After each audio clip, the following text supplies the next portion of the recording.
Alright, so this is the rain cloud humidifier, and it took a while for the rain to start.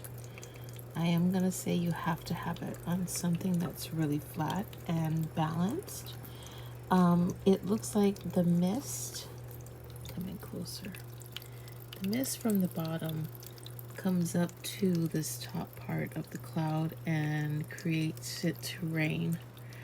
So the water actually goes at the very bottom. You can see it says max line.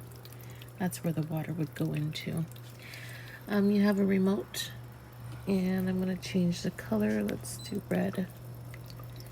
And then I'm going to try the mist.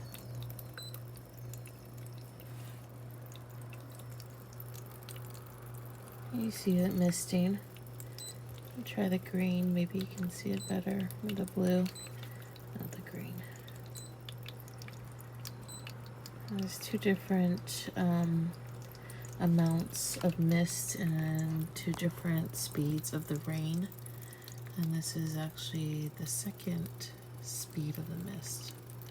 It's hard to see. But you can see it from this side. There you go.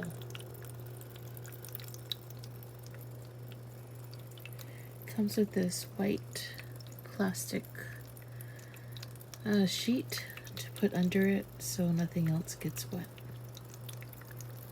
Bye.